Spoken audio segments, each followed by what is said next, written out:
महापौर राहिले, अनेक वेळा आमदारही राहिले, मंत्री राहिले आणि मी स्वतः म्हणजे मी तुम्हाला एक्सपिरियन्स सांगतो की मी ते महापौर असताना मी गेलो होतो. मी एक दिवसभर त्यांच्यासोबत इंदोरमध्ये फिरलो. जेवढे लोक भेटले त्या प्रत्येकाला ते नावाने ओळखत.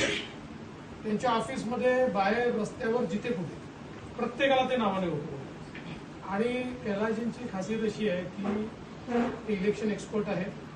मध्य प्रदेशचे जेवढे बाय इलेक्शन होतात तिथे कैलासजींवरच जबाबदारी असते ते इलेक्शन निवडून आणायची.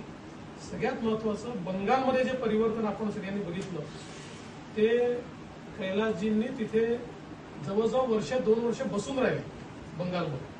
आणि बंगालमध्ये तर इतकं त्यांच्यावर जानलेवा हमला झाला, त्यांच्यावर केसेस झाल्या, तरी देखील कैलासजींनी तिथे पूर्ण पक्ष उभा केला आणि ती निवडणूक त्या ठिकाणी लढवली. त्यामुळे खरं म्हणजे इतक्या मोठ्या